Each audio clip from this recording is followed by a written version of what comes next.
Ya Ali Madad. Otherwise, Rai Abu Ali Missionary, wise number 881. Laylatul Qadr Uparga Dar es Salaam on 4th of August 1980. أعوذ بالله من الشيطان الرجيم.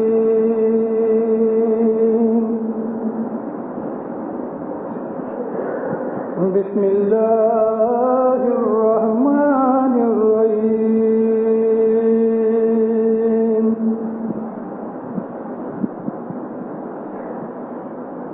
إنا أنزلناه في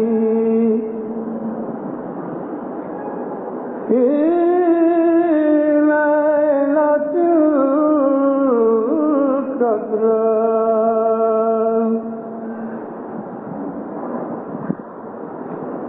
وما أدراك ما ليلة القدر ليلة القدر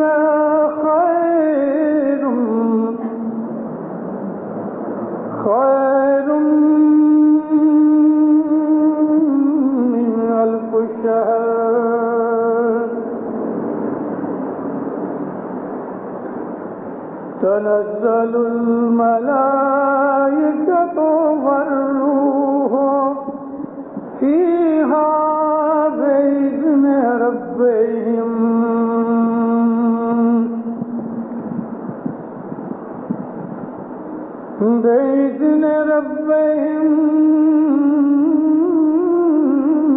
من كل أمر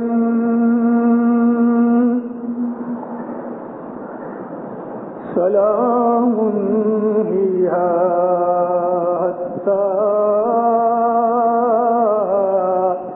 مطلع الفجر. صدق اللہ مولانا ولی العظیم. مولانا حاضر امام پہ صلوات پڑھو. زندہ رہو. اللہم صل اللہ. مومنو، اللہ تعالیٰ نے آج اس رات کو اپنے بندوں کے اوپر رحم کر کے،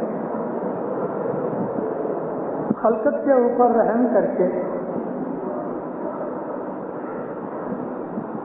اپنا جو میسج تھا اس کا جو 4 رخ سے اترتا چلا آتا تھا اس کا آخری حصہ چلی انسٹالمنٹ آج کی رات کو اتارنی شروع ہوئی، اور اس بھاگ کا نام ہے قرآن. عربی زبان کا یہ جو شبد قرآن ہے اس کا مطلب ہے پڑھا ہوا یا پڑھو. رسول اللہ 40 دن رات حرا کی غفا کے اندر بیٹھے تھے. 40 دن رات نہ وہ سوئے، نہ کھانا کھایا، نہ پانی پیا. 40 دن رات خدا کی یاد کی سمادھی میں بیٹھے رہے. آج 40ویں رات تھی اور اس وقت جبریل نے آ کے قرآن شریف کی پہلی 5 آیتیں سنائی. ہم اسماعیلی مسلمان ہیں، ہمارا دین اسلام ہے، لیکن جس طرح سنی مذہب ہے، اثنا عشری مذہب ہے، وہابی مذہب ہے، اس طرح سے ہمارا مذہب اسماعیلی ہے. دین ہمارا اسلام ہے لیکن مذہب اسماعیلی ہے. ان میں دونوں میں فرق یہ ہے، دین وہ چیز کہ جو اللہ نے ہمارے واسطے دنیا میں بھیجی اور ہمارے لیے قاعدے قانون بنائے، وہ اسلام ہے. اس کے اوپر کس طریقے سے ہم عمل کریں تو اس طریقے کو مذہب کہتے ہیں. ایک چھوٹا سا میں آپ کو داخلہ دوں، مثال دوں. سنی مذہب کے اندر وہ کسی امام کو نہیں مانتے، مسجد کے اندر وہ لوگ ایک اچھے عالم کو الیکٹ کر کے امام بنا لیتے ہیں، اس کو پگار دیتے ہیں، جب ناراض ہوتے ہیں تو اس کو اس کی امامت میں سے نکال دیتے ہیں۔ یہ سنیوں کا مذہب ہے، لیکن ہمارے اندر امام کو کوئی اپوائنٹ نہیں کر سکتا۔ امام تو اللہ کا نور ہے، اس کو کسی نے بنایا نہیں، وہ تو بنا ہوا ہے۔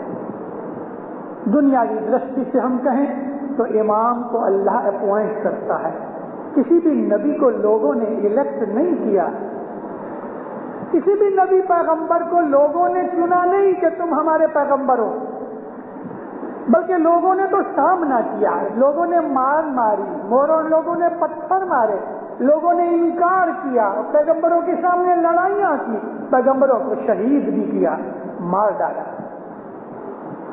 مگر پیغمبر ان تمام دکھوں کو سہن کرتے رہے، یہی کہتے رہے کہ ہم پیغمبر ہیں، اللہ کا پیغام تم کو سنانے آئے ہیں اور ہم کو اللہ نے بھیجا ہے۔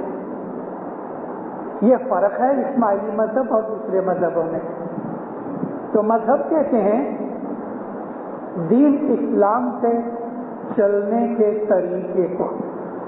ہمارے مذہب میں ہمارا یہ ایمان ہے کہ محمد صلی اللہ علیہ وسلم 40 برس کی عمر میں نبی نہیں بنے، جیسے کہ عام مسلمان مانتے ہیں۔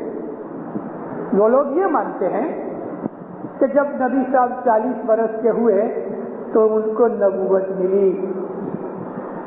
ہم اسماعیلی ایسا نہیں مانتے، ہم تو یہ مانتے ہیں کہ جب دنیا نہیں بنی تھی، جب سرشٹی میں کوئی خدا نے کوئی چیز پیدا ہی نہیں کی تھی، تو اس وقت سب سے پہلے اس نے محمد کے نور کو اپنے نور سے جدا کیا خلقت بنانے کے لیے۔ تو محمد تو اس وقت سے نبی ہے، نور محمدی سے ساری خلقت پیدا ہوئی، نور محمدی سے چاند سورج پیدا ہوئے، جو کچھ بھی خدا تعالیٰ نے کریٹ کیا یونیورس کے اندر، اپنی ساری کریشن کے اندر، کیونکہ ہزاروں لاکھوں یونیورس ہیں، سب کے سب نور محمدی سے بنے۔ ہر نبی کے اندر نور محمدی تھا۔ اگر کوئی یہ کہے کہ آج سے 1400 برس پہلے جو محمد ابن عبداللہ پیدا ہوا، جس کو رسول اللہ کہتے ہیں، وہ محمد، تو وہ محمد وہی ہے۔ رسول اللہ کو جنم سے، پیدائش سے ہم اسماعیلی لوگ نبی مانتے ہیں۔ صرف ایک ظاہر کرنے کی چیز ہوتی ہے، ظاہر کرنے کی۔ ہمارے اسماعیلیوں کا جو اعتقاد ہے دوسرے لوگ اچھی طرح سے سمجھ نہیں سکتے۔ قرآن جو ہے وہ کوئی نئی چیز نہ تھی۔ قرآن جب سے خدا تعالیٰ نے نبوت دنیا کے اندر بھیجی، نور محمدی کو بھیجا، اس کو تھوڑا تھوڑا میسج اللہ تعالیٰ بھیجتا ہی رہا۔ اور جس وقت حضرت ابراہیم علیہ السلام کا زمانہ تھا، تو ابراہیم نبی سے پہلے جتنے بھی دنیا کے اندر نبی ہوئے اور ان سب کے اوپر جتنی وحیاں اتری تھی، وہ سب اکٹھی کر کے ایک کتاب بنائی، اور اس کتاب کا نام ہوا تورات، جو موسیٰ کے اوپر اتری، لیکن اکٹھی ہوئی صحیفہ ابراہیم کے وقت۔ موسیٰ نبی کو خدا نے تورات دی، داؤد نبی کو خدا تعالیٰ نے زبور دی، تو زبور کے اندر، زبور سے پہلے تورات اور صحیفہ ابراہیم اور جتنے بھی نبیوں پہ وحیاں اتری، صحیفے کتابیں اتری، وہ سب کا سارانش یعنی اس کا ایسنس زبور کے اندر ہے۔ اس کے بعد جب عیسیٰ نبی آئے تو عیسیٰ کو خدا تعالیٰ نے انجیل دی، تو اس کے پہلے کی تمام کتابیں انجیل کے اندر رکھ دی۔ اور جب نبی محمد کے اوپر 1400 سال پہلے یہ قرآن پاک نازل ہوا، تو یہ 6 بھاگ ہے خدا کے میسج کا، لیکن خدا تعالیٰ نے تمام نبیوں کے اوپر جتنی وحیاں اتاری، وہ سب کو اکٹھا کر کے چاروں کی چاروں کتابیں، بلکہ 114 کتابیں جو رسولوں کے اوپر اتری، وہ تمام کی تمام 114 کتابوں کا سارا قرآن شریف میں ہے۔ وہ آج کی رات 1400 برس پہلے لیلۃ القدر میں اترنا شروع ہوا اور 23 برس میں مکمل کمپلیٹ ہوا۔ تو اللہ فرماتا ہے ہم نے اتارا، انا انزلناہ فی لیلۃ القدر، اس قدر کی بڑی رات کو ہم نے اس کو یعنی قرآن کو نازل کیا، نیچے اتارا۔ عربی زبان کے اندر ایک لفظ جو نازل ہے، کسی چیز کو نیچے اتارنا، تو کیا یہ قرآن آسمان سے اترا؟ آسمان میں کوئی پرنٹنگ پریس ہے یا کوئی لکھنے والے ہیں؟ آسمان سے نہیں اترا، اور آسمان سے اترا برابر، لیکن اس شکل میں، کتاب کی شکل میں، یہ پٹھے کی والی کتاب کی، کاغذ کی کتاب کی شکل میں نہیں اترا، اوپر سے اتارا گیا۔ مطلب کہ رسول اللہ کے بھیجے میں، رسول اللہ کے دماغ کے اندر جہاں نور بستا ہے، اس نور میں سے زبان کی معرفت نکلا تو وہ نیچے آ گیا، اپنے درجے سے نیچے آ گیا۔ انسان کے شریر سے اس کا من اونچا ہے، اور من سے اس کا جو آتما ہے وہ اونچا ہے، اور آتما سے اللہ کا نور اونچا ہے۔ اس نور نے اس چیز کو نیچے اتارا۔ ہمارے گھروں میں بچے ہوتے ہیں، چھوٹا بچہ ہے، ابھی تک بولنا سیکھا نہیں ہے، مگر ماں اس کے ساتھ اس کی زبان میں، جس طرح وہ توتلا کے بولتا ہے، شبدوں کو توڑ مروڑ کے بولتا ہے، تو ماں بھی اس کے ساتھ ایسی ہی بھاشا بولتی ہے۔ یعنی ماں اس بچے کی طرح انجان نادان تو نہیں ہے، لیکن بچے کے ساتھ گفتگو کرنے کے لیے ماں اپنی لیول سے نیچے اتر آتی ہے، اس بچے کی لیول تک آ جاتی ہے۔ یہ قرآن پاک اللہ کا کلام ہے جس کو ہم سمجھ نہیں سکتے، تو خدا تعالیٰ نے اپنے نبی کی زبان سے اس کو نیچے اتارا، یعنی اس کی لیول کو اس طرح نیچے کیا کہ ہم سمجھ سکیں۔ اس کا مطلب ہے خدا نے نازل کیا، یعنی قرآن کو اتارا۔ اتارنے کا مطلب خدا کی بھاشا ہم سمجھنے کے لائق نہیں، تو خدا نے اس لیول کو نیچا کر کے ہماری بھاشا میں سیکھ سکے، پڑھ سکیں، سمجھ سکیں، ہم کو قرآن اتارا۔ تم کیا سمجھتے ہو؟ اللہ فرماتا ہے لیلۃ القدر کیا ہے؟ یہ قدر کی رات کیا ہے؟ میں نے آپ کو گئے سال کہا تھا، قدر کی رات کی فلسفی بتائی تھی، آج وہ چیز شاید نہ کہوں لیکن اور چیزیں بتاؤں گا۔ قدر کسی چیز کو وزن کرنا، کسی چیز کو اس کی اصل حالت کے اوپر رکھنا، کسی چیز کی حقیقت کو سمجھنا، اس کو قدر کہتے ہیں۔ ہمارے اعمال کے سامنے خدا جو ہماری قسمت بناتا ہے، اگر ہم نے نیکی کی ہے تو ہماری قسمت نیک اور اچھی ہے، اگر ہم نے خراب کام کیے ہیں تو ہماری قسمت بری ہو جاتی ہے۔ اس کو کہتے ہیں عربی زبان میں قدر و قضا، یعنی ہمارے اعمال کے سامنے اس کا جو ایکول نتیجہ ہے وہ ملتا ہے، وہ اس کی قدر ہے، وہ اس کی میجرمنٹ ہے۔ قدر یعنی میجرمنٹ، قدر یعنی ویٹ، اس کا وزن، اس کا حساب کتاب۔ یہ آج اللہ فرمایا آج کی جو رات ہے، اس رات کی قدر تمہیں کیا پتا کیا ہے؟ یہ رات وہ ہے۔ اب اللہ ہم کو سمجھاتا ہے کہ آج کی رات کی قدر کیا ہے، آج کی رات کی میجرمنٹ کیا ہے، آج کی رات کا تھرمومیٹر کیا ہے، کہ ایک آج کی رات 1000 مہینوں سے زیادہ اچھی ہے۔ 1000 مہینوں سے آج کی رات اچھی ہے۔ مہینوں کے اندر 30 راتیں ہوتی ہیں، 30 دن ہوتے ہیں۔ میں نے گئے سال کہا تھا کہ دن اور رات سے مطلب پیریڈ ہے، یگ۔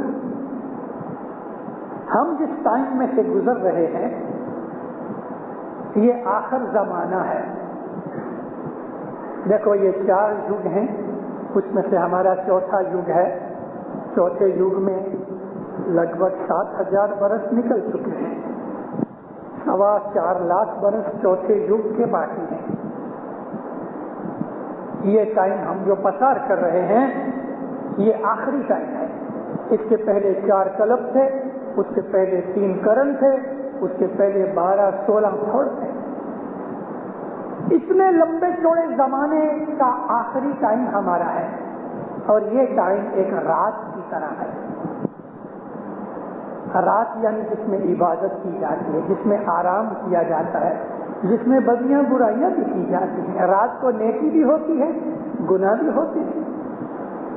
بدماش لوگ گناہ کرنے کے لیے رات کو ڈھونڈتے ہیں، عابد لوگ عبادت کرنے کے لیے رات کا انتظار کرتے ہیں. چور چوری کرنے کے لیے رات کو نکلتا ہے. اس طرح سے رات کے اندر گناہ بھی ہیں، رات کے اندر عبادت نیکیاں بھی ہیں. یہ زمانہ جو ہے اس کے اندر گناہ زیادہ ہے. اور سامنے قدر یہ ہے کہ کبھی آج کی اس رات کو، یعنی یہ 23ویں رمضان کی رات جو ہے، جو آدمی عبادت بندگی کرتا ہے تو اللہ تعالیٰ اس کی عبادت کا اس کو اتنا عوض دیتا ہے کہ اگر وہ 1000 مہینہ رات دن ایک بھی سیکنڈ اس میں سے لوز کیے بغیر کبھی عبادت کرتا رہے تو اس کو جتنا عوض ملے گا، ثواب اور فائدہ ملے گا، اتنا فائدہ آج ایک رات کی عبادت کے اندر ہے. اتنا خدا تعالیٰ نے اس کی قدر کی. اور پھر اللہ نے فرمایا کہ اس رات کو جب سے رات شروع ہوئی، یعنی سورج ڈوب گیا اور سورج نکلے گا تب تلک نیچے اترتے رہتے ہیں اللہ کی طرف سے بھیجے ہوئے فرشتے. اور روح جو ہے وہ سنگولر فارم کے اندر ہے آیت میں، اور ملائکہ تو جو ہے وہ پلورل فارم میں ہے، یعنی بہت فرشتے، حساب بگڑ کے فرشتے نیچے آتے ہیں، اوپر جاتے ہیں، نیچے آتے ہیں، خدا کی طرف سے رحمتیں برکتیں لے کے آتے رہتے ہیں. مگر اس کے ساتھ فرمایا اللہ نے اپنی روح کو، روح ایک سنگل فارم کے اندر ہے اور وہ روح اللہ کی روح ہے، یعنی اللہ کا نور اس زمین کے اوپر اترا ہے اور اللہ کی خود کی ذات اس کے اوپر. اب دیکھو فرق یہ ہے کہ اس نے یہاں اپنے نور کو نہیں کہا، روح کہا ہے. روح جو ہے وہ کسی کو دی نہیں جا سکتی، حالانکہ اللہ نے فرمایا ہے کہ ہم نے عیسیٰ نبی کے اندر اپنی روح پھونکی. عیسیٰ نبی کو خدا تعالیٰ نے اپنا روح پھونکی، یعنی اس نے اپنی روح عنایت کی. آپ کو میں یاد کراؤں، حضرت امام نے کچھ برس پہلے ایک جگہ فرمان کیا کہ 1900 برس سے ہماری جماعت اس طرح سے آرگینائز اور سنگٹھت حالت میں ہے. تو لوگ تعجب کرنے لگے. کئی لوگوں نے مجھے پوچھا بھلا 1900 برس کیوں؟ کیونکہ نبی صاحب کو تو 1400 سال ہوئے، اسلام ظاہر ہوا 1400 سال ہوئے، ہم مسلمان 1400 سال کے ہیں، اور ماں باپ نے 1900 برس فرمایا. استغفر اللہ، حضرت امام نے بھول نہیں کی. امام جو ہے وہ معصوم ہے. معصوم کہتے ہیں بے گناہ، امام غلطی نہیں کرتا، وہ اس سے پاک ہے. مگر 1900 برس کا اشارہ عیسیٰ نبی کے زمانے سے، ہمارا مذہب کوئی نبی محمد سے، حضرت علی سے 1400 برس پہلے چلا ایسا نہیں ہے، اور حضرت علی اور عیسیٰ حضرت رسول اللہ 1400 برس پہلے تھے، اس کے پہلے نہیں تھے، یوں بھی نہیں. عیسیٰ علیہ السلام کے اندر بھی رسول اللہ محمد کا ہی نور تھا، اور ان کے ساتھ جو پیٹر سائمن تھے وہ امامت کا نور ان میں تھا. حضرت علی کا جومہ پیٹر کے پاس تھا، جس کو ہم عربی میں پطرس کہتے ہیں. یہ جو سائمن پیٹر تھے عیسیٰ نبی کے ساتھ، ان کے پاس امامت کا جومہ تھا. امامت کچھ حضرت علی سے چلی، ہم نے ایک نام رکھ دیا پیریڈ کے حساب سے، وگرنہ امامت کا نور تو ہمیشہ سے ہے. اور ہمیشہ رہنے والا ہے. یہ اللہ کا نور ہے, کبھی مٹنے والا نہیں, شریر بدلتا رہتا ہے. تو حضرت عیسیٰ کے اندر اللہ نے اپنی جو روح پھونکی, یعنی اپنا وہ جو نور بخشا, اس کو نور میں اور روح میں میں نے فرق نہیں بتایا. نور جو ہے وہ پاور ہے, نور پاور ہے, طاقت ہے, اتھارٹی ہے. اور جو روح ہے وہ اس کی ذات ہے, پرسنالٹی ہے. تو اللہ تعالیٰ نے اپنی ان دونوں چیزوں کو عیسیٰ نبی کے زمانے سے بخشا. اس لیے یہاں اس آیت میں فرمایا کہ ہم نے اس رات کو فرشتے نازل کیے اور روح کو نازل کیا. سنگولر فارم میں ہے. وہ روح کون سی؟ وہ روح جو ہے وہ امامت ہے. امامت ہے, یعنی یہ جو زمانہ ہے نا 4.25 لاکھ برس کا, یہ رات کے اندر امامت خدا تعالیٰ کا خود کی ذات پاک کا پرتو اس دنیا میں قائم رہے گا. آج کی اس رات کو, یہ سمبولک رات ہے سارے زمانے کے لیے. 4.25 لاکھ برس کے سامنے آج کی رات جو ہر سال ہم مناتے ہیں یہ سمبولک ہے. آج کی رات ہم اس خیال کو یاد کر کے, اس آیت کو یاد کر کے عبادت کرتے ہیں. ہم اللہ کا شکر گزاری کرتے ہیں کہ اس نے ہمیں یہ توفیق دی کہ ہم نے اس کے نور کو امامت کی شکل کے اندر جانا ہے. ہم اس کے تابعدار ہیں, ہم اس کی عبادت کرتے ہیں. اللہ کے حکم سے آج اس رات کو فرشتے اور اللہ کی جو روح ہے وہ نیچے اترتے ہیں, اور ہر ایک امر کے اندر, ہر ایک امر, کل امر, کوئی چیز باقی نہیں. دنیا کی دین کی چیزوں کی دوڑ بنی بھی ہم کو امام سے, شافعی سے ملتی ہے. ہر چیز کا حکم امام کے حکم کے تابع ہے. امام افضل ہے, شاید سپریم ہے. ہر امر کے اندر, ہر بابت کے اندر امام کی دوڑ بنی موجود ہے.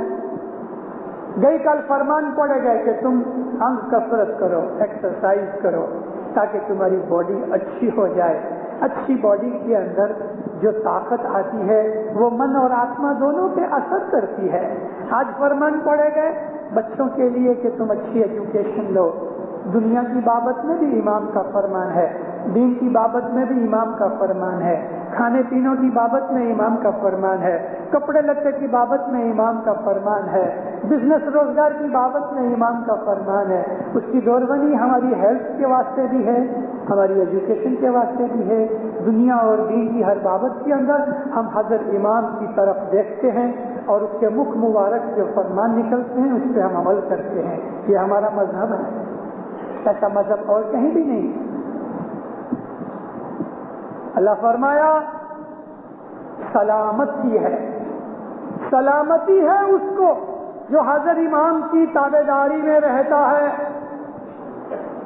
اور آج کی اس رات, یعنی یہ آج کی 23ویں رات 12 گھنٹے کی اور 4.25 لاکھ برس کا آخری پیریڈ زمانہ ہے, وہ بھی اتنی بڑی لمبی رات جو ہے, اس میں سلامتی ہی سلامتی ہے اس کے لیے کہ جو امام کا حکم مانتا ہے.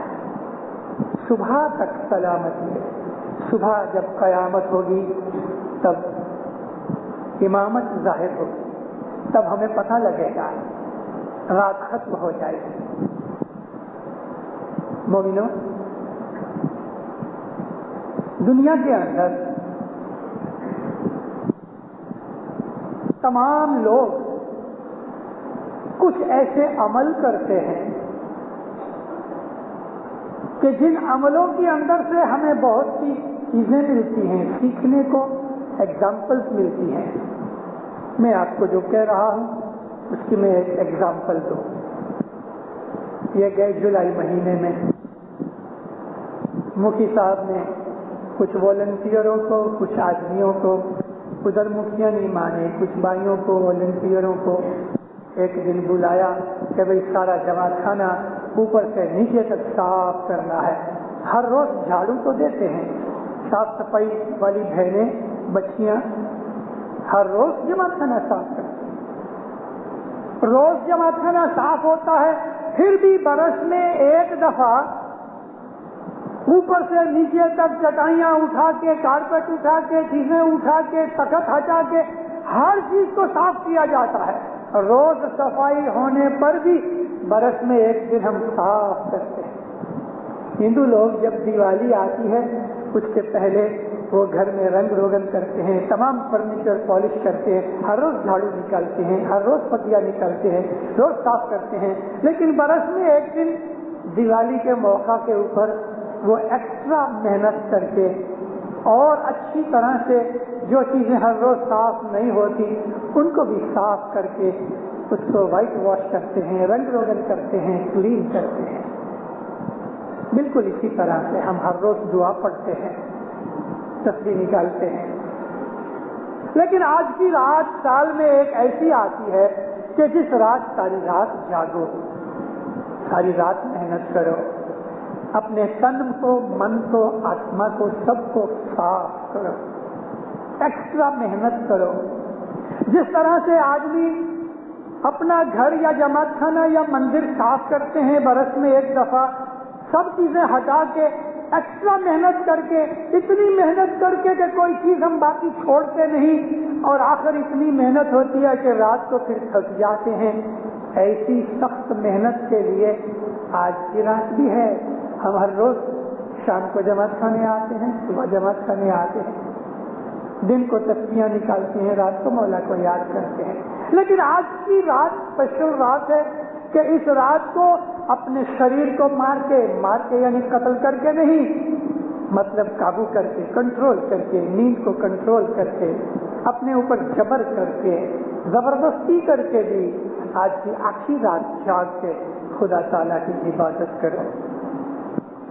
سب سے پہلے تو اپنے گناہوں کی معافی مانگو، استغفر اللہ کی تسبیح نکالو۔ آج ایک تسبیح جو روزانہ نکلتی ہے آج اس کی 2-3 ہونی چاہیے۔ پھر شکر گزاری کی تسبیح نکالو، ہم روز شکر کرتے ہیں لیکن آج زیادہ شکر کرو۔ ہم ہر روز خدا کے پاس اپنی دنیا کے امور کے لیے، دنیا کی بابتوں کے لیے عاجزی کرتے رہتے ہیں، لیکن آج دنیا کی بابتوں کو بھول جاؤ۔ آج اپنی آتما کے واسطے سچی چیزیں مانگتے رہو، اپنی آتما سے۔ دنیا تو چلے گی، دنیا چل رہی ہے، ہر روز ہم اپنی آتما کے لیے اتنا کچھ نہیں کرتے جتنا آج ہم کر سکتے ہیں، اور آج تو اس نے ایسا خزانہ لٹا دیا کہ آج کی رات اگر ایک تسبیح نکالی جائے تو 1000 مہینے تک وہ تسبیح نکلے، اتنا ثواب ہے۔ آج یہ مت مانگو کہ یا مولا مجھے بہت مالدار بنا دے، یا مولا تو میرے کو بہت عزت آبرو دے دے، یا مولا تو میری اولاد کو ایسا کر دے، یا مولا تم ایسا کر دے۔ دنیا کی چیزیں مانگو، گناہ نہیں ہے۔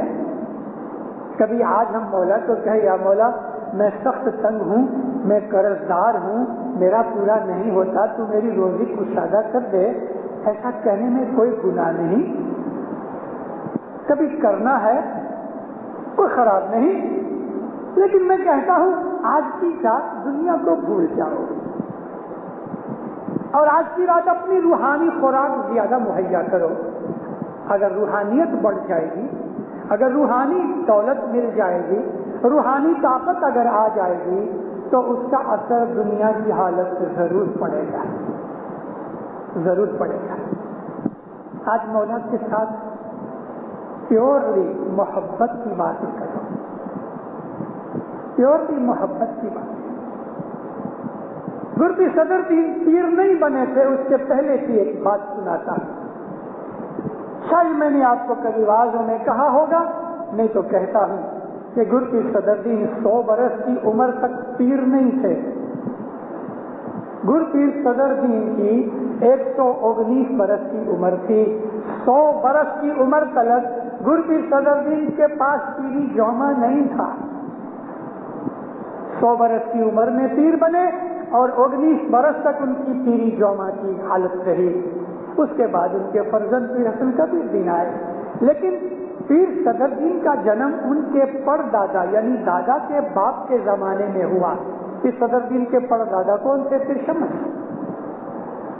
پیر شمس کے زمانے میں پیر صدر دین پیدا ہوئے. پیر شمس کے بعد پیر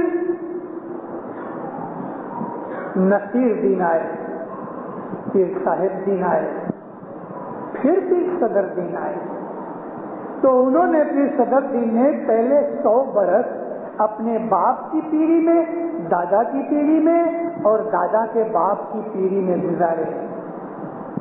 تو اس درمیان پیر بننے سے پہلے کا ذکر کرتا ہوں. مولا کا دیدار کرنے کے لیے اور مہمانی پیش کرنے کے لیے گرپیر صدر دین ماں باپ ایران گئے.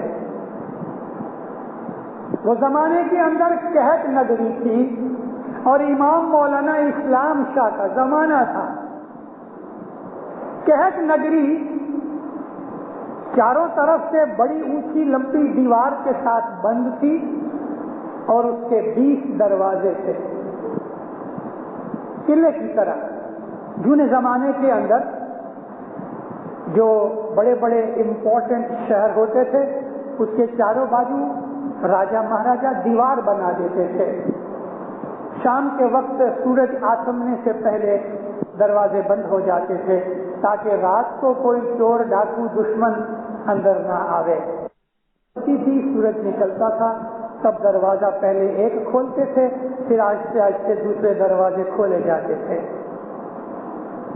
قحط نگری کے 20 دروازے تھے. گرپیر صدر دین جب قحط نگری میں پہنچے تو شام ہو چکی تھی, دروازے بند ہو گئے, ان کو باہر ٹھہرنا پڑا. اندر سے جو آدمی آ کے باہر ٹھہر گئے تھے یعنی وہ لیٹ ہو گئے اور اپنے گھروں تک واپس نہ پہنچ سکے جلدی سے, ان سے باتیں چیتیں کرنے سے پیر صدر دین کو پتہ لگا اس شہر میں لگ بھگ سب اسماعیلی ہی رہتے تھے. غیر اسماعیلی شاید کوئی مسافری پہ وزٹر کے طور پہ آیا ہوئے تو شاید. تو پیر صدر دین کو ایسا پتہ لگا کہ یہ جو مین دروازہ ہے اس دروازے کے اندر ہی تھوڑی دور, پیر نے پوچھا جبھی لوگوں کو تو پتہ لگا کہ ادھر حاضر امام بیٹھے ہیں اور یہی ان کا مکان ہے. پیر صدر دین بہت خوش ہوئے. ساری رات کھڑے رہے, دروازے کی طرف منہ کر کے عبادت کرتے رہے, مولا کو یاد کرتے رہے, مولا سے باتیں کرتے رہے. اس رات کو عبادت میں حکم ہوا کہ میں تمہیں بلاؤں گا تبھی اندر آنا. اچھا, پیر صدر دین اندر نہیں گئے. 1 مہینہ تک وہاں باہر ٹھہرے رہے. 1 مہینہ. جب یہ 1 مہینہ ہوا اور تیسری یعنی 30ویں رات ہوئی, مہینے کی آخری رات, تو عبادت کے اندر حضرت امام نے مولانا اسلام شاہ نے پیر کو کہا کہ میں یہ دروازے پہ نہیں ہوں, میں وہ دروازے پہ ہوں. تو پیر صدر دین رات کو چل کے وہ دوسرے دروازے کے پاس چلے گئے, وہاں کھڑے رہے. 1 مہینہ تک وہاں عبادت کرتے رہے دروازے کی طرف منہ کر کے. 30ویں رات ہوئی تو پھر امام یہ دوسرے دروازے سے ہٹ کے تو تیسرے دروازے کے سامنے ایک مکان میں وہاں چلے گئے. تو پیر صدر دین باہر, امام اندر گھومے, پیر صدر دین باہر گھومے. 1 مہینہ یہ دروازے پہ, یہ دوسرا مہینہ دوسرے دروازے پہ, تیسرا مہینہ تیسرے دروازے پہ. دینداروں 20 مہینے ہر دروازے کے باہر 1 مہینہ گرپیر صدر دین باہر انتظار کرے, عاجزی کرے, وینتی کرے, عبادت کرے, اور مولا اندر ایک دروازے سے دوسرا, دوسرے سے تیسرا, تیسرے سے چوتھا. جب 20 دروازے کی پرکرما یعنی طواف پورا ہوا تو 20 مہینے کے بعد امام نے اندر بلایا. خوشی کے ساتھ رو پڑے، پاؤں پہ گرے، یا مولا میرے گناہ بہت ہے، اس وجہ سے میں جلدی سے میں تیرے نزدیک ظاہر خانے نہ آ سکا۔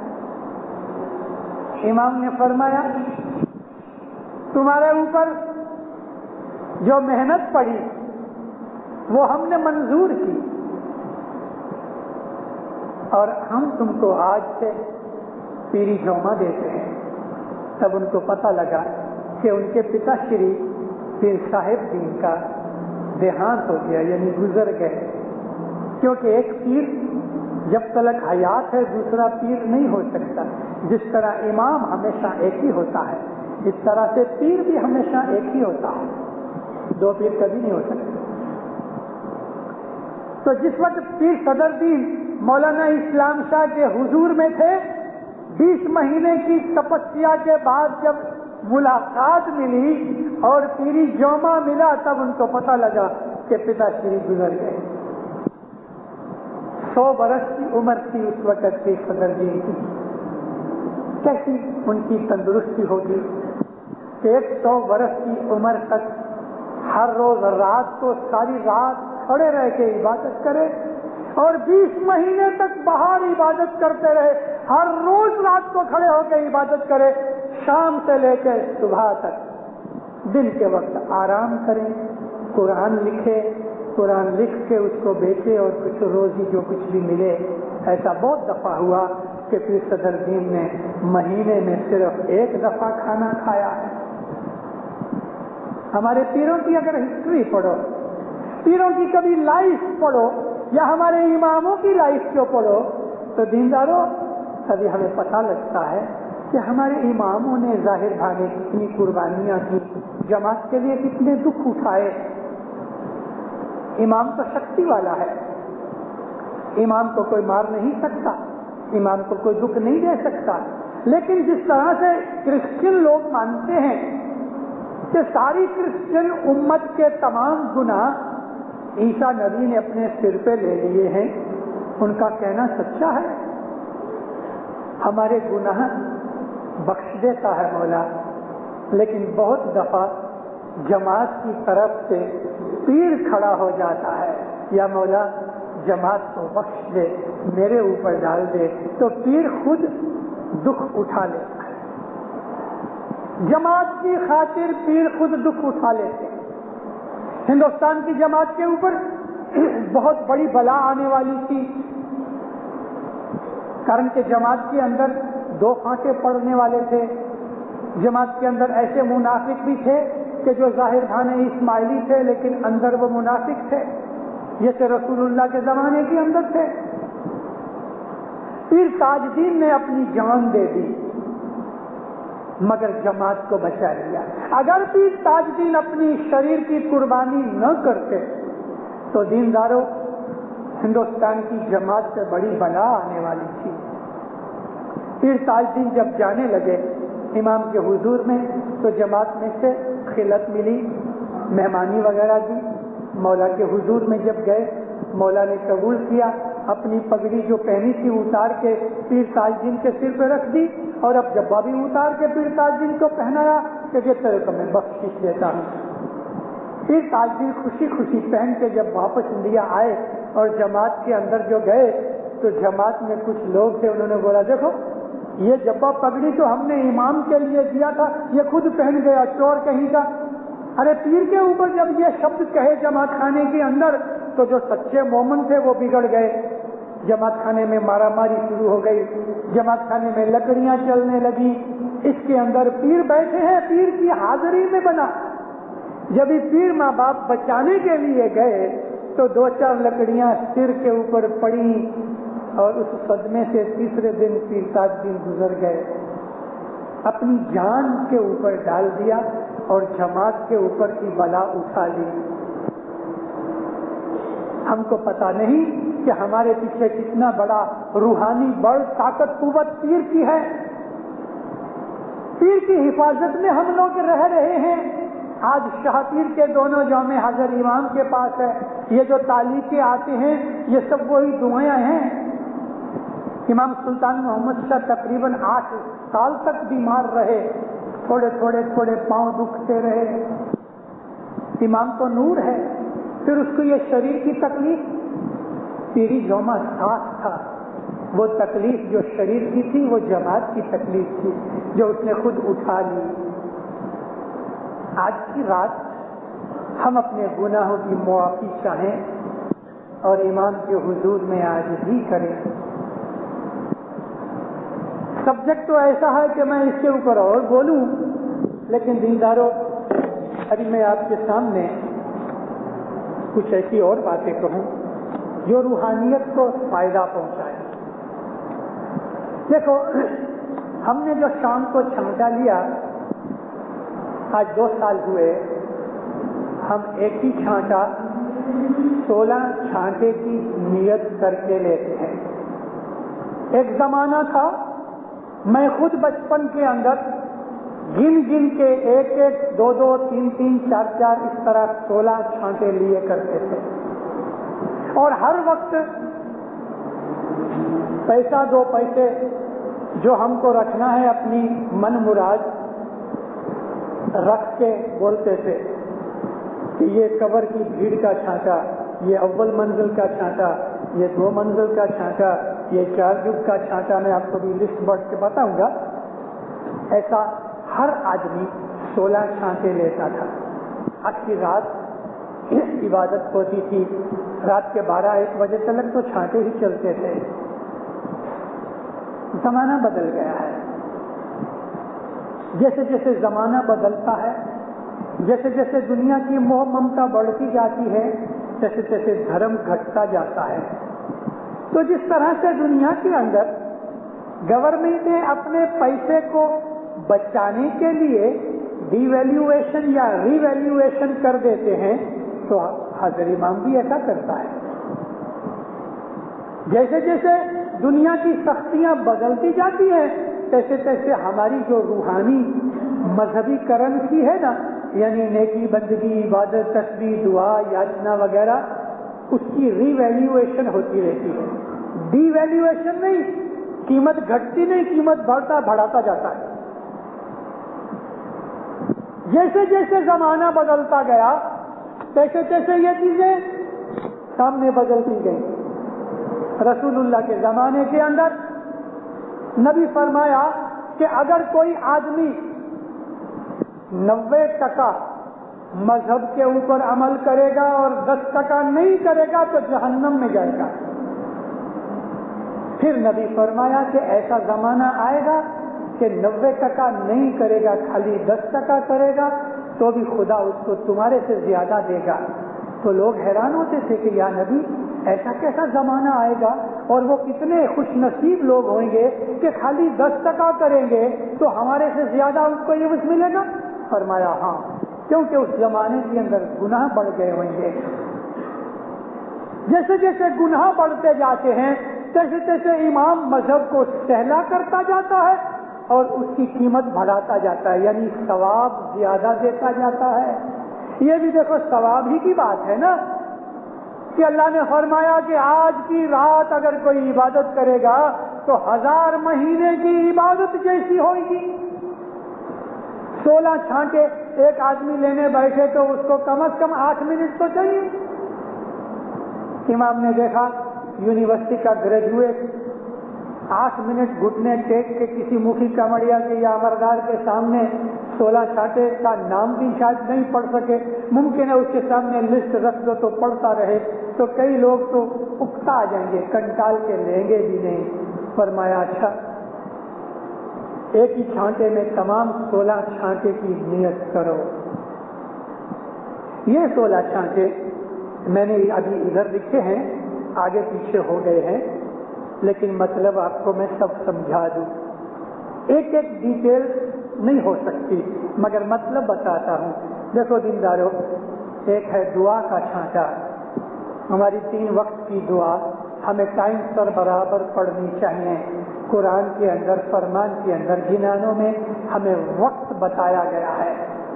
سندھیا ویلا، ویلا کی بات کہی، یوں نہیں کہا کہ تم 3 دعائیں پڑھو یوں کہا کہ یہ 3 وقت پڑھو، اور وہ وقت بتائے گئے، اس کے اندر بہت زیادہ نہیں تو 10-15 منٹ آگے پیچھے ہو جانے میں کوئی حرکت نہیں، مگر یہ ستا مکھی کا مڑیا کو ہے کہ جماعت کے اندر دعا کا وقت 10-15 منٹ کے اندر آگے پیچھے پھیر پھار کر سکے۔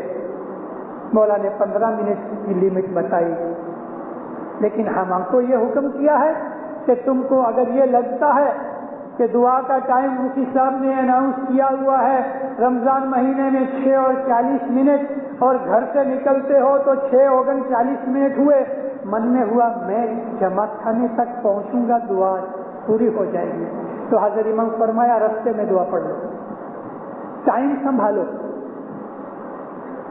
اب یہ دعا کا ٹائم ہم کبھی نہیں سنبھال سکے، تو یہ ہمارے سر پہ بھار رہا۔ اس طرح ہم نے بہت دفعہ دعا چوک بھی دی ہوئی، دعا بھول بھی گئے ہوں گے چھوٹی عمر میں یا جوانی کے اندر، یا کسی نشے کی حالت میں، یا کسی بیماری کی حالت میں، یا مسافری کے اندر، یا کوئی نیند کے کارن سے۔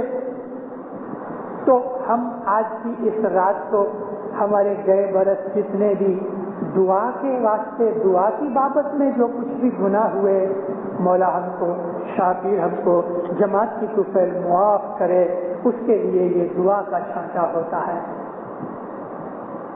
اگر سچ پوچھو، میں اپنی بات سناؤں، آج کئی سال ہوئے، لگ بھگ 25 برس ہوئے، میں ایک دعا ایکسٹرا پڑھتا ہوں روز۔ کیوں پڑھتا ہوں؟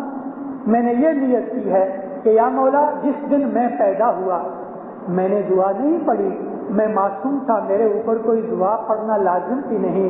12 برس کی عمر تلک اگر کوئی بچہ دعا نہ پڑھے یا بھول جائے، یعنی جان بوجھ کے نہ پڑھے، وہ ٹھیک نہیں۔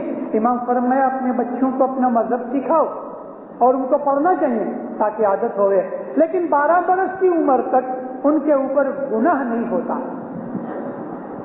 ایک اگر بری عادت پڑ جائے گی تو زندگی بھر خراب ہو جائے گا، اچھی عادت پڑے گی تو زندگی بھر فائدہ ملے گا۔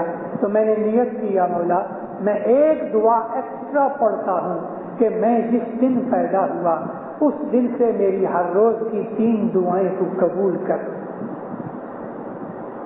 کوئی بھی انسان کر سکتا ہے، کوئی فرض نہیں۔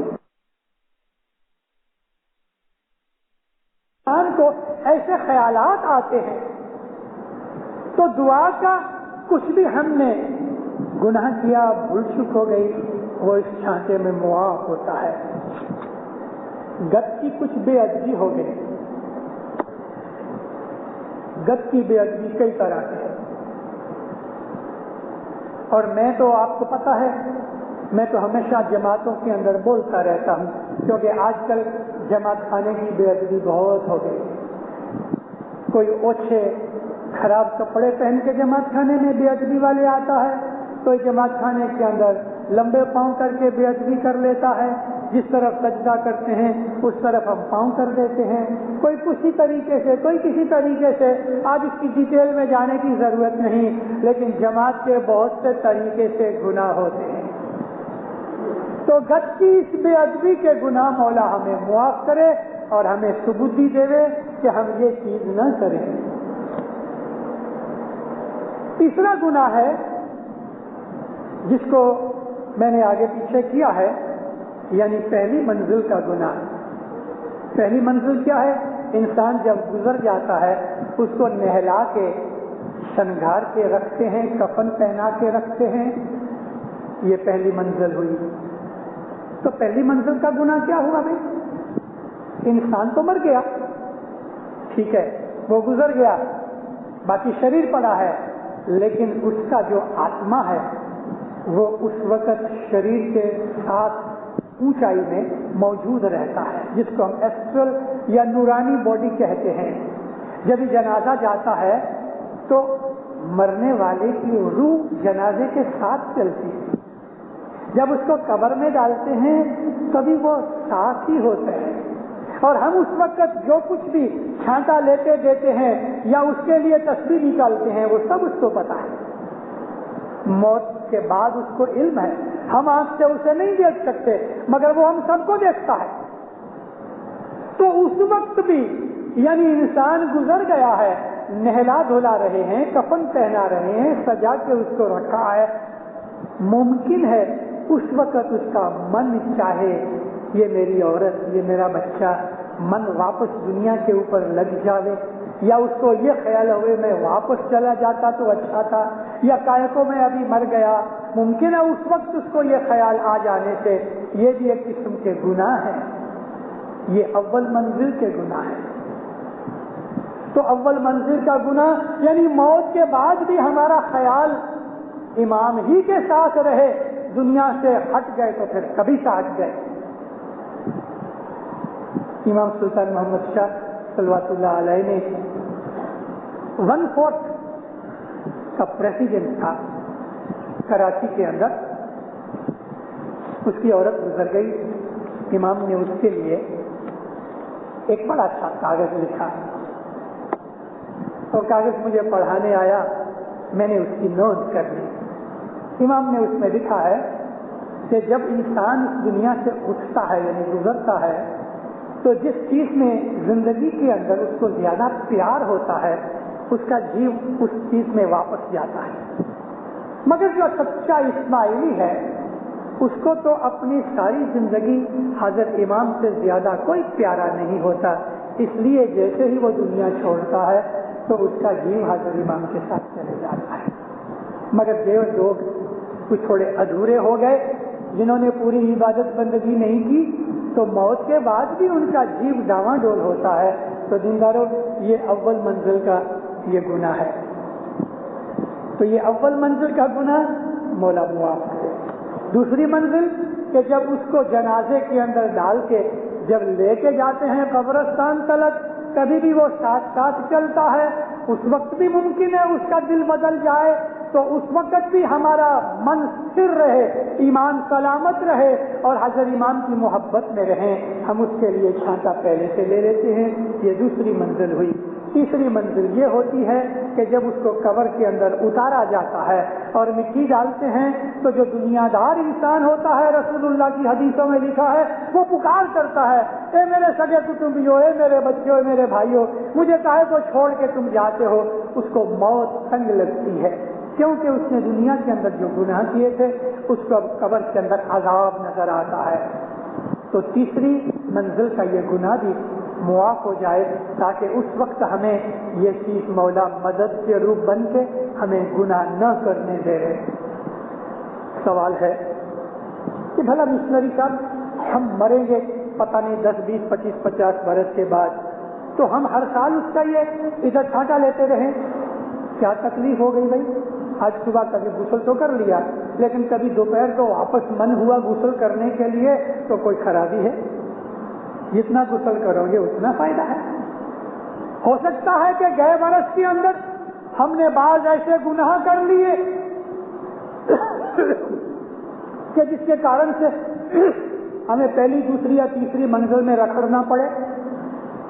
ہمارے دنیا کے گناہ ہوں گے جو اس وقت ہمیں تکلیف میں ڈالیں گے، اس لیے مولا ہمیں بچاتا رہے۔ ہم ہر سال ان سب چیزوں کو پہلے سے انتظام کرتے رہتے ہیں۔ قبر کی بھیڑ کا گناہ، مولانا امام سلطان محمد شاہ صلوات اللہ علیہ نے فرمایا ہے کہ قبر گناہگار کے اوپر تنگ ہو جاتی ہے۔ نبی کی حدیثوں میں ہے، قرآن پاک میں بھی ہے کہ قبر تنگ ہوتی ہے، اس کو دباتی ہے۔ شریر کے ساتھ گنہگار آدمی کا جیو ہوتا ہے۔ آپ ایسا نہیں سمجھنا کہ جس وقت انسان گزر جاتا ہے سچ مچ وہ گزر جاتا ہے۔ بعض کا جیو قبر تک ساتھ اندر شریر میں ہوتا ہے، ڈاکٹر کہتے ہیں مر گیا مر گیا، لیکن اس کے جیو کو نکلنے میں دیری لگتی ہے۔ بعض دفعہ 1-2 دن جو ہم اس کو مورچوری میں رکھتے ہیں تو بعض دفعہ جیو اندر ہوتا ہے، بایولوجیکلی ڈاکٹر کی نظر میں وہ گزر گیا ہے، مگر جیو کو نکلنے میں دیری لگتی ہے۔ ایک تو وہ مٹی کی قبر، دوسری ہمارا یہ جو شریر ہے نا، یہ ٹورسو یہ بھی قبر ہے، یہ بھی قبر کی بھیڑ ہوتی ہے، دل جلتا ہے، جلاپا ہوتا ہے، مجھارا ہوتا ہے، من میں شانتی نہیں، اب سکھ، یہ قبر کی بھیڑ ہے۔ وہ قبر سچی، یہ قبر بھی سچی۔ تو ہم کو مولا انتکرن کے اندر دکھی نہ ہونے دے، جس کارن سے ہم کو یہ دکھ لگتے ہیں وہ گناہ مولا معاف کرے، یہ قبر کی بھیڑ ہے۔ 10 من کی بھول چوک کا چھانٹا ہے، مولا معاف کرے، اور وہ ہم گھر جانورات کو لیتے ہیں، پھر بھی ہم لیتے ہیں۔ چھڑی دار کا ایک چھانٹا ہوتا ہے، چھڑی دار کون؟ یہ مفی کا مڑیا عملداری جماعت کے اندر جو وڈیل ہے وہ چھڑی دار ہے۔ چھڑی کہتے ہیں لکڑی، لکڑی یعنی اتھارٹی، مولا نے جس کو اتھارٹی دی ہوئی ہے، جیسے کہ مفی کا مڑیا ہے، کاؤنسل کے پریزیڈنٹ وغیرہ ہیں، جن کو مولا نے اتھارٹی دی ہے، ان کی بے ادبی نہیں ہونی چاہیے، ان کا دل ناراض نہیں کرنا چاہیے۔ تو یہ بھی امام زمان کے جو وڈیل ہیں ان کا گناہ ہم کو معاف کرایا جائے۔ 52 گھاٹی کا گناہ ہے، مرنے کے بعد 20 تول اور 52 گھاٹی ہم کو اس میں سے پسار ہونا پڑے گا۔ جس نے مات پتا کو دکھ دیا ہے، جس نے کسی کے اوپر کھوٹا آروپ لگایا ہے، جس کسی آدمی نے اپنے دنیا کے علم سکھانے والے گرو کو مارا ہے اور دکھ دیا ہے، یا جس آدمی نے کسی کی عزت لوٹی ہے، ایسے 6 جات کے گناہ ہے۔ اس میں سے ایک یہ ہے کہ جس نے آگ گھاٹ کیا ہے، ان کو 52 گھاٹی میں سے گزرنا پڑے گا، اور ہر ایک گھاٹی میں اس کو 5-5 ہزار برس نکالنے پڑتے ہیں۔ یہ بالکل الگ ٹاپکس ہیں، لیکن ہم کو مولا 52 گھاٹی میں سے نہ جانے دے اور ہمیں بخششیں دے۔ یہ جو ہماری منڈلیاں چوڑیاں ہیں یہ بخششیں ہیں، جن کی وجہ سے ہم موت کے بعد کے بہت سے دکھوں سے بچ جاتے ہیں۔ اسی طرح سے دینداروں 20 ٹول ہے، نافرمانی کا گناہ ہے کہ ہم نے جو کچھ بھی نافرمانی مولا کی ہوئی ہے مولا وہ ہمیں معاف کرے۔ 4 جگ کا گناہ ہے جس کا ہم چھانٹا لیتے ہیں، ہمارا جیو 4 جگ سے جلا آتا ہے۔ 4 جگ ماہیں فری فری جو میں بھی 4 جگ تیرے ساتھ پھرتا رہا ہوں مولا۔ تو ہم یہ 4 جگ جو ہمارا جیو پھرتا آیا ہے تو ہم نے کئی گناہ کیے ہیں جو آج ہم بھوگ رہے ہیں، تو مولا ہم کو وہ 4 جگ کے گناہ بخش دیتا ہے ہم جب جماعت میں چھانٹا لیتے ہیں۔ تو کیا ہر سال ہم ایسا کریں؟ ایک دفعہ چھانٹا لیا تو 4 جگ کے گناہ نہیں بخشے گئے؟ بات یہ ہے دینداروں کہ گئے 365 دنوں کے اندر ایک آج کی رات نکال کے 364 دن کرو تو 364 دنوں کے اندر ہمارا ایمان کس درجے کا ہو گیا؟ ہم نے وہ پرانی باتوں کو جھوٹ اور کھوٹا سمجھ کے، گھٹیج سمجھ کے اپنے من میں ڈال دیا تو وہ سارے گناہ واپس چپٹ گئے۔ اس لیے ہمیں ہر سال یہ چیز لینی پڑتی ہے۔ ہمارا ایمان ٹھور ٹھکانے ایک طرح کی حالت میں نہیں رہتا، بعض دفعہ تو ایک دن میں 10-15 دفعہ اوپر نیچے ہوتا ہے ہمارا ایمان۔ ذرا کچھ زیادہ دکھ آ گیا تو خدا کے اوپر آروپ لیا، مولا میں نے کیا گناہ کیا، مجھ کو یہ دکھ دیا۔ ارے تو سچا ہے اور خدا جھوٹا ہو گیا؟ خدا کو دوش دے دیا کہ تو نے میرے اوپر ظلم کیا، میں نے کوئی گناہ نہیں کیا۔ اللہ تعالیٰ تو پاک ہے، سبحان ہے، ہم گنہگار ہیں۔ اس لیے گئے سال ہمارے ایمان کی حالت کس طرح سے رہی اور کون سے معاف کیے ہوئے گناہ بھی ہماری بے ایمانی اگر نہیں تو ایمان میں خرابی خلل پیدا ہو جانے کارن سے واپس چپٹ جاتے ہیں۔ تو دینداروں ہم ہر سال اس چیز کی معافی مانگتے ہیں۔ بندگی کا گناہ، بھول چوک وغیرہ، شکریت کا یعنی ہمارے نیک اعمال ہیں اس کا گناہ آ گیا، اور اس طرح سے ہماری مانتا کا گناہ۔ کئی لوگ ہیں مانتا مانتے ہیں، یا مولا میری فلانی مشکل آسان ہو جائے، میں جماعت خانے میں میں یہ کروں گا، میں ایسا کروں گا۔ کوئی آدمی بولتا ہے میں 7 نیاڑیاں کھلاؤں گا، کوئی آدمی بولتا ہے میں 7 دن سفرہ لے جاؤں گا، کوئی آدمی بولتا ہے میں یہ کروں گا۔ تو ہم مانتا مانتے ہیں، مگر جب ہماری مراد پوری ہو جاتی ہے تو کئی دفعہ مانتا بھول جاتے ہیں، تو یہ مانتا کا گناہ ہوتا ہے۔ ایسے یہ میں نے 16 گناہ گنوائے ہیں زمینداروں۔ ہاں، اس میں ایک گناہ ہے گپت گناہ۔ گپت گناہ، آدمی بہت سے گناہ کرتا ہے جو لوگوں سے چھپا کے کرتا ہے، لیکن خدا جانتا ہے۔ اس گپت گناہ کی میں ویاخیا کرنا نہیں چاہتا۔ چھپا کے کیے ہوئے گناہ کئی قسم کے ہیں۔ اگر کوئی آدمی سچے دل سے یہ توبہ کرتا ہے کہ کسی نے بلاత్కాر کیا، کسی نے زنا کیا، کسی نے چھپ کے شراب پی، ایسی کئی قسم کی چیزیں ہیں، چھپ کے کچھ اور کیا ہے، یا مولا میں نے یہ کیا ہے، میں بہت نادر ہوں، شرمندہ ہوں، تو رحم رحیمی بادشاہ ہے، مجھے معاف کر دے، تو یہ گپت گناہ اس کے اندر معاف مولا کر دیتا ہے۔ یہ 16 گناہ ہیں کہ جن کا ہم آج شام کو جو چھانٹا لیا، یہ 16 گناہ کی نیت کر کے چھانٹا لینا چاہیے، جو کہ یہ چھانٹوں کی ویاخیا یا لسٹ لیلۃ القدر سے ایک دن پہلے جماعت میں سنانی چاہیے تاکہ وہ نیت کر سکے۔